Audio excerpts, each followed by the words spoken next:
দিনাজপুরের সবচেয়ে পরিচিত জায়গা বড় মাঠ। কিন্তু বড় মাঠের পাশে আপনি যদি পান একসাথে খাবার, আড্ডা আর বাচ্চাদের জন্য ফুল এন্টারটেইনমেন্ট। হ্যাঁ, আজকের ভিডিওতে আমরা দেখব এমন একটা জায়গা যেটা ইতিমধ্যেই হয়ে উঠেছে দিনাজপুরের নতুন ফ্যামিলি হটস্পট। চলুন ঘুরে আসি আলহাজ জমির উদ্দিন চৌধুরী বাণিজ্যিক ও আবাসিক কমপ্লেক্স। আসসালামু আলাইকুম। আজকে আমি চলে এসেছি দিনাজপুরের প্রাণকেন্দ্রে গোরে শহীদ ঈদগাহ ময়দানের পাশে। আপনারা অনেকেই এই মাঠে ঘুরতে আসেন, আড্ডা দিতে আসেন বা পরিবার নিয়ে সময় কাটাতে আসেন, কিন্তু হয়তো অনেকেই জানেন না এই মাঠের পাশেই তৈরি হয়েছে এমন একটা কমপ্লেক্স যেখানে একসাথে পাওয়া যাচ্ছে খাবার, কফি আর বাচ্চাদের জন্য ইনডোর প্লেগ্রাউন্ড। আজকের ভিডিওতে আমি আপনাদেরকে পুরোটা ঘুরিয়ে দেখাবো কি কি আছে এখানে আর কেন এই জায়গাটা এত দ্রুত জনপ্রিয় হয়ে উঠেছে। আমি এখন দাঁড়িয়ে আছি আলহাজ জমির উদ্দিন চৌধুরী বাণিজ্যিক ও আবাসিক কমপ্লেক্সের নিচে। লোকেশনটা একদম পারফেক্ট, বড় মাঠের একদম পাশেই। মানে আপনি যদি এখানে ঘুরতে আসেন তাহলে আলাদা করে কোথাও যাওয়ার দরকার নেই, একই জায়গায় পাবেন সবকিছু। এই বিল্ডিংটা মূলত একটা ফ্যামিলি ফ্রেন্ডলি স্পট যেখানে ছোট থেকে বড় সবাই নিজের মতো করে সময় কাটাতে পারেন। চলুন প্রথমেই যাই বাচ্চাদের সবচেয়ে পছন্দের জায়গায়, twinkle town children's indoor playground. এটা এই বিল্ডিং এর ফার্স্ট ফ্লোরে অবস্থিত। এখানে ঢুকলে বুঝবেন পুরো জায়গাটা সাজানো হয়েছে শিশুদের কথা মাথায় রেখে। রঙিন পরিবেশ,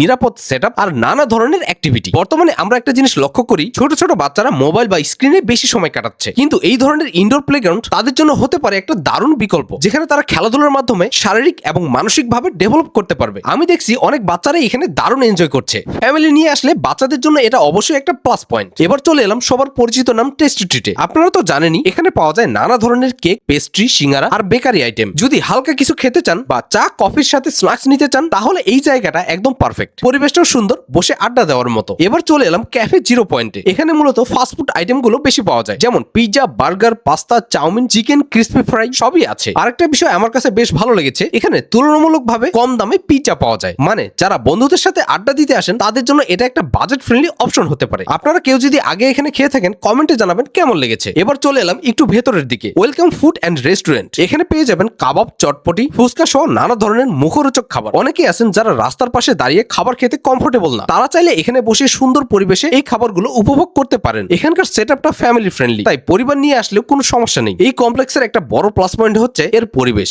এখানে বসে আপনি বড় মাঠের সৌন্দর্য উপভোগ করতে পারবেন। বিশেষ করে ঈদগাহ মিনারের ভিউটা সত্যি অসাধারণ। বিকেলের দিকে বা সন্ধ্যার সময় এখানে আড্ডা দেওয়ার মজাই আলাদা। খাবার, ভিউ আর ফ্যামিলি টাইম সবকিছুই একসাথে পাওয়া যাচ্ছে। এখন প্রশ্ন হচ্ছে এই জায়গাটা এত জনপ্রিয় কেন? কারণটা খুবই সিম্পল, এক ছাদের নিচে এতগুলো সুবিধা। আপনি বড় মাঠে ঘুরতে আসলেন, তারপর বাচ্চাদের খেলতে দিলেন, নিজে খাবার খেলেন, বন্ধুদের সাথে আড্ডা দিলেন, সবকিছু এক জায়গাতেই হয়ে যাচ্ছে। এটাই এই জায়গার সবচেয়ে বড় স্ট্রেংথ। তো আপনি যদি দিনাজপুর বড় মাঠে ঘুরতে আসেন তাহলে অবশ্যই একবার ঘুরে যাবেন জমির উদ্দিন চৌধুরী কমপ্লেক্সে। খাবার আর বিনোদনের এমন কম্বিনেশন দিনাজপুরে খুব বেশি নেই। ভিডিওটা ভালো লাগলে লাইক, কমেন্ট আর শেয়ার করতে ভুলবেন না। আর এমন সব ভিডিও পেতে আমাদের সাথেই থাকুন। আজকের ভিডিওটা এর পর্যন্তই, দেখা হবে ইনশাআল্লাহ পরবর্তী ভিডিওতে। ততক্ষণ পর্যন্ত সবাই ভালো থাকুন, সুস্থ থাকুন। আল্লাহ হাফেজ।